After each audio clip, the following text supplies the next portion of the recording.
Granby's history begins well before European settlement with indigenous peoples. The area was home to the Algonquian-speaking Agawam, Massaco, and Tunxis tribes.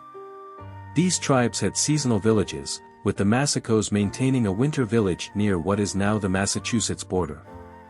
The arrival of Europeans led to significant changes, including epidemics that drastically reduced the local indigenous populations in the early 1600s. By the late 17th century, much of the Native American presence in the Farmington River Valley had diminished due to these factors and the ensuing King Philip's War in 1675, which saw local tribes joining forces with Philip of the Wampanoag against the colonists. Colonial period and Puritan influence.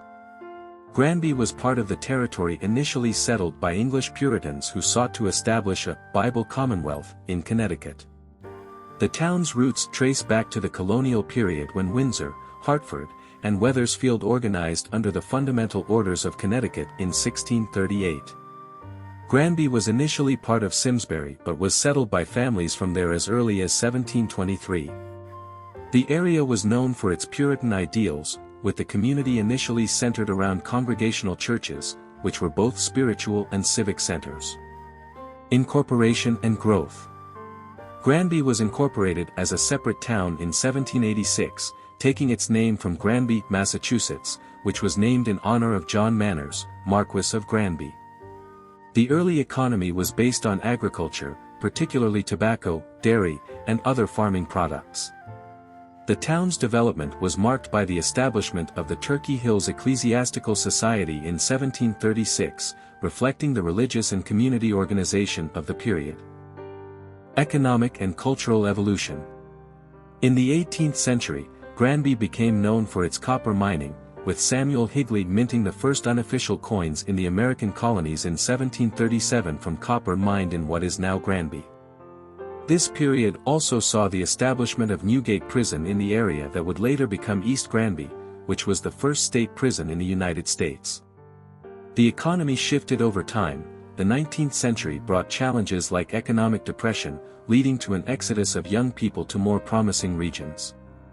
However, Granby also saw an influx of Swedish immigrants in the late 19th and early 20th centuries, contributing to its cultural diversity.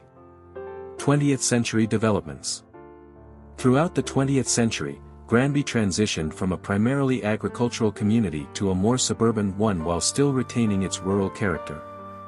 The town's public library, established in 1869, reflects the community's commitment to education and culture.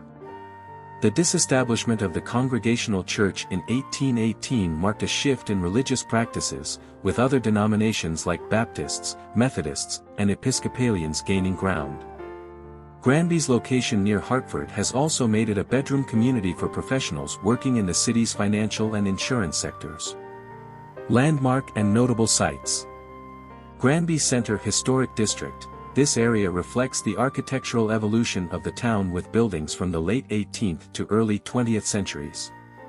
Dewey Granby Oak, a significant natural landmark. This large white oak is thought to be one of New England's oldest trees, estimated at 450 to 500 years old. Modern Granby.